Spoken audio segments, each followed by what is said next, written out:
मैं doctor Neeraj Nagai, senior consultant gastroenterology, Fortis Jaipur. आज हम लोग डिस्कस करेंगे डाइजेशन की प्रॉब्लम को, जिसे हम कभी कभी ये महसूस करते हैं कि हमारा पेट फूल रहा है, गैस बन रही है या कभी जलन हो रही है। इन सिम्टम्स को हम डिस्पेप्सिया कहते हैं। डिस्पेप्सिया का मतलब है किसी भी इस तरह के लक्षण जिसमें हमें लगता है कि अपर एब्डोमिनल मतलब स्टमक, इंटेस्टाइन या फूड पाइप, ईसोफेगस वो इन्वॉल्व है और ऐसे लक्षण आ रहे हैं, उसे हम डिस्पेप्सिया की एक ब्रॉड कैटेगरी अम्ब्रेला टर्म में डिफाइन करते हैं। अच्छा, ये सिम्टम्स अगर कुछ कम मात्रा में हैं और इतने सीवियर नहीं हैं, यंग लोगों में हैं, तब हम कुछ इसमें लिबर्टी ले सकते हैं सेल्फ मेडिकेशन की या डाइटरी चेंजेस की।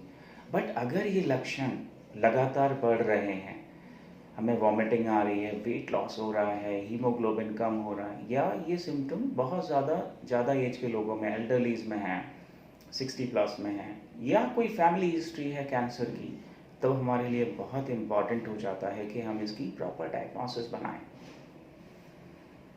जिस तरह से किसी भी पार्ट का कैंसर होता है, उसी तरीके से खाने की नली या फूड पाइप, ईसोफेगस का कैंसर, स्टमक का कैंसर एंड इंटेस्टाइन का कैंसर, इन तीनों तरह के कैंसर में शुरुआत में मरीज को कोई भी ऐसी कोई बहुत सीवियर सिम्टम्स या अनटूवर्ड चीज़ें नहीं होती हैं। उसको शुरुआत में पेट में जलन, पेट फूलना, एसिडिटी, कॉन्स्टिपेशन, यही सिम्टम्स होते हैं शुरुआत में। बट हम अगर बहुत लंबे समय तक इनको नेग्लेक्ट करते हैं तो बीमारी बढ़ जाती है और कई बार हम ट्रीट भी नहीं कर पाते, एडवांस हो जाती हैं। अब क्या है कि एक फियर माइंड में जनरेट हुआ है कि एंडोस्कोपी या कोलोनोस्कोपी प्रोसीजर है जो एक बहुत डिस्कम्फर्ट या पेन का प्रोसीजर है, और अक्सर हम लोग जब एडवाइस करते हैं तो पेशेंट के अंदर एक रिजर्वेशन होता है, वो इससे बचना चाहता है, अवॉइड करता है।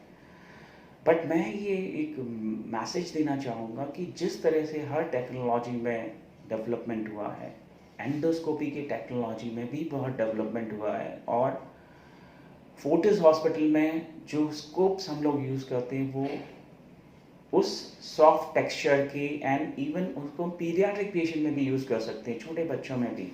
तो उसमें डिस्कम्फर्ट भी नहीं होता है। हम लोग कॉन्शियस सेडेशन यूज़ करते हैं तो पेशेंट को डिस्कम्फर्ट, पेन बिल्कुल नहीं होता है, और कई बार हम 2 या 3 मिनट में भी इस जांच को कर पाते हैं, एंडोस्कोपी को, और इससे बीमारी को हम अर्ली स्टेज में पता कर सकते हैं जब हम ट्रीट कर सकते हैं। तो ये मैसेज मैं स्ट्रांगली देना चाहूँगा कि खासकर अगर ये इस तरह के आपको कोई भी लक्षण बढ़ रहे हैं, आपका वेट लॉस हो रहा है, फैमिली हिस्ट्री ऑफ कैंसर है, हीमोग्लोबिन कम हो रहा है, या आपकी एज बहुत हायर है, 60+ है, तो we should go for these test. हमें जांचें करानी चाहिए, प्रॉपर डायग्नोसिस बना के हम टाइमली ट्रीटमेंट कर सकते हैं एंड हेल्दी रह सकते हैं। Thank you.